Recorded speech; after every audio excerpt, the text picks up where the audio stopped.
America అధ్యక్షుడు Donald ట్రంప్తో ప్రధాని నరేంద్ర మోదీ ఫోన్లో మాట్లాడారు. ట్రంప్ రెండోసారి అధ్యక్షుడిగా బాధ్యతలు స్వీకరించాక ఇద్దరు దేశాధినేతల మధ్య ఇది తొలి ఫోన్ సంభాషణ. డొనాల్డ్ ట్రంప్ ఇటీవలే అమెరికా అధ్యక్షుడిగా బాధ్యతలు చేపట్టారు. ట్రంప్ మోదీ ఫోన్ ద్వారా మాట్లాడుకున్నట్లు సంబంధిత వర్గాలు వెల్లడించాయి. ఇరువురు నేతలు ద్వైపాక్షిక సంబంధాలపై చర్చించినట్లుగా తెలుస్తోంది. అమెరికా అధ్యక్ష ఎన్నికల్లో విజయం సాధించిన తర్వాత ట్రంప్కు మోదీ ఫోన్ చేసి అభినందనలు తెలిపారు. ఆ తర్వాత ట్రంప్ బాధ్యతలు చేపట్టాక వీరు తొలిసారి మాట్లాడుకున్నారు. ట్రంప్ ప్రమాణ స్వీకారం చేశాక జన్మత పౌరసత్వం లభించే హక్కును రద్దు చేస్తూ సంబంధిత పత్రాలపై సంతకాలు చేశారు.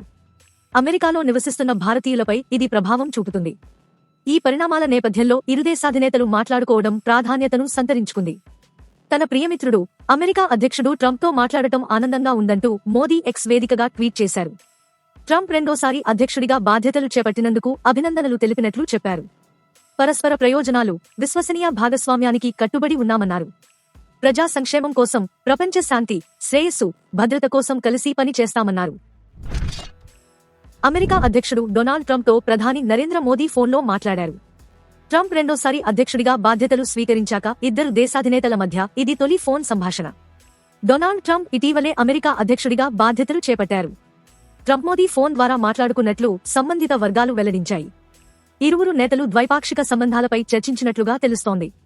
అమెరికా అధ్యక్ష ఎన్నికల్లో విజయం సాధించిన తర్వాత ట్రంప్కు మోదీ ఫోన్ చేసి అభినందనలు తెలిపారు. ఆ తర్వాత ట్రంప్ బాధ్యతలు చేపట్టాక వీరు తొలిసారి మాట్లాడుకున్నారు.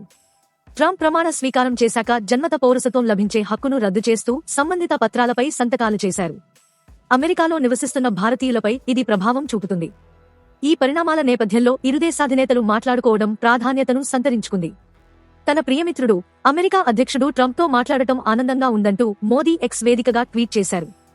ట్రంప్ రెండోసారి అధ్యక్షుడిగా బాధ్యతలు చేపట్టినందుకు అభినందనలు తెలిపినట్లు చెప్పారు. పరస్పర ప్రయోజనాలు, విశ్వసనీయ భాగస్వామ్యానికి కట్టుబడి ఉన్నామన్నారు.